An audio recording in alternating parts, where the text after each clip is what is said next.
Hi, Tina Dellinger. Hi. You're with Project Lead the Way, I am. and you're proud to be part of Project Lead the Way. Very proud. But really, what is Project Lead the Way? Well, Project Lead the Way is the nation's leading provider of K through 12 STEM curriculum and teacher training. So when you say STEM curriculum, what specifically are you talking about? Well, we actually divide our curriculum up into 3 separate pathways: biomedical science, engineering, and computer science. So they have biomedical engineering for kindergartners? Well, as a matter of fact, we do. At the elementary level, we have a program called Launch. And in our Launch program, students in K through 5 can experience hands-on learning, project-based learning in biomedical science, engineering, and computer science, all 3 pathways. Yeah, I've walked around the exhibit hall here at CAST, and I've noticed that a lot of people just associate STEM with robotics or putting circuitry things together and coding, and that's about it for STEM. But it sounds to me like you guys go way beyond that. Exactly. All Project Lead the Way activities from K through 12 really focus on 4 areas. The design process is inherent in everything students do from K through 12. And students learn the steps of the design process in the very beginning and begin to refine that as they move through the program up through high school. Another area that they focus on is collaboration. That's one thing our students get great experience in at every grade level.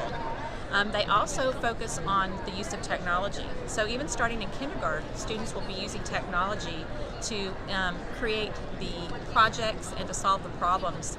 So is it technology specific? For instance, does a school have to have a specific piece of technology or a specific program in technology, or is it generic that they can? Well, it's specific to what they're going to be teaching at the particular grade levels. Give me an example. At elementary, iPads or Android tablets are necessary. Okay. And there is some robotics equipment at the 3rd, 4th, and 5th grade levels that is utilized. And so do you guys provide those robotics? We do. As part of the program? We do. So tell me what you got over here. Tell me some of this material that you have here. What is this all about? Well, of course, we have some information regarding research on Project Lead the Way and how well students are better prepared for college programs in STEM. And so you were talking earlier about that kids could actually, they do show growth when they go.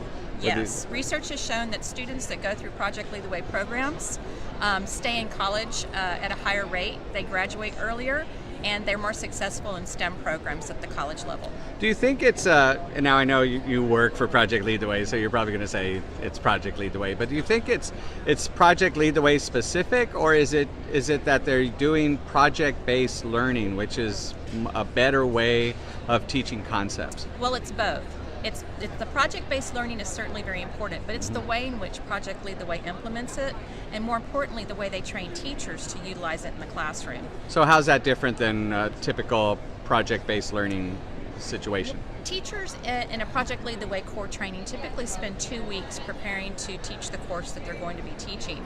And during that time, they learn how to provide instruction through an activity, problem, and project-based approach. And so teachers become very self-confident in their ability to teach the content in either biomedical, engineering, or computer science because they do such a deep dive during their core training into the content and to the curriculum. So in other words, they're not just thrown out there and say, hey, start coding. Exactly. Good luck with you. God bless you. See you at the end of it. Exactly. The core training is done by other master teachers who are actually teaching in the classroom too. So teachers develop a strong network, and they maintain contact with that network throughout their time teaching. Okay. So if somebody was interested in Project Lead the Way and starting that in their campus or at their district, who would they contact and how would they get information about it? Well, in Texas, they can contact me, Tina Dellinger, Director of School Engagement. There she is, Tina Dellinger, Project Lead the Way. We also have some other directors of school engagement in Texas that work with other parts of the state. Dr. John Hansen in the Dallas-Fort Worth area. Because it's such a big state. It is a big state. We are very special, yes. And but Project Lead the Way is not just in Texas, right? It's all over the nation, right? Every state, Guam, Puerto Rico, we are Hawaii now has just implemented Project Lead the Way. And so where are you out of? Where's Indianapolis. Indianapolis, okay. Is our headquarters. And who started Project Lead the Way? What was it all? It actually was started by a teacher in upstate New York back in the mid-90s. Okay. And it was basically developed as a way to teach very rigorous engineering content through a hands-on approach, activity, project, problem-based. Is that person still around? They are, but they were part of the They were very thrown out as beginning. part of a coup? No, not necessarily. As the organization grew and further developed, then it became larger, and Right. they moved the headquarters from New York to Indianapolis. But really, you want, I mean, that's probably the goal of any teacher. If they start some kind of program, you want it to become big. You want it to share it.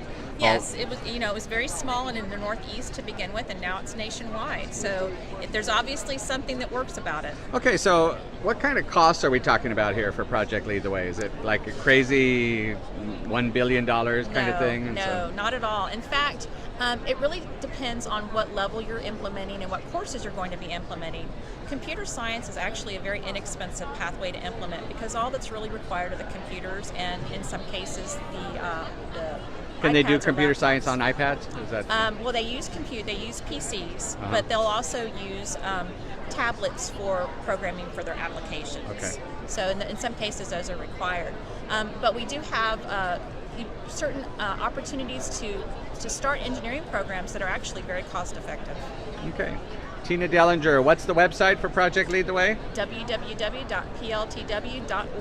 All right, and that's where we're going to go to get information about Project Lead the Way, preparing students for the global economy. Thanks for talking to us. Thank you. Have a good day.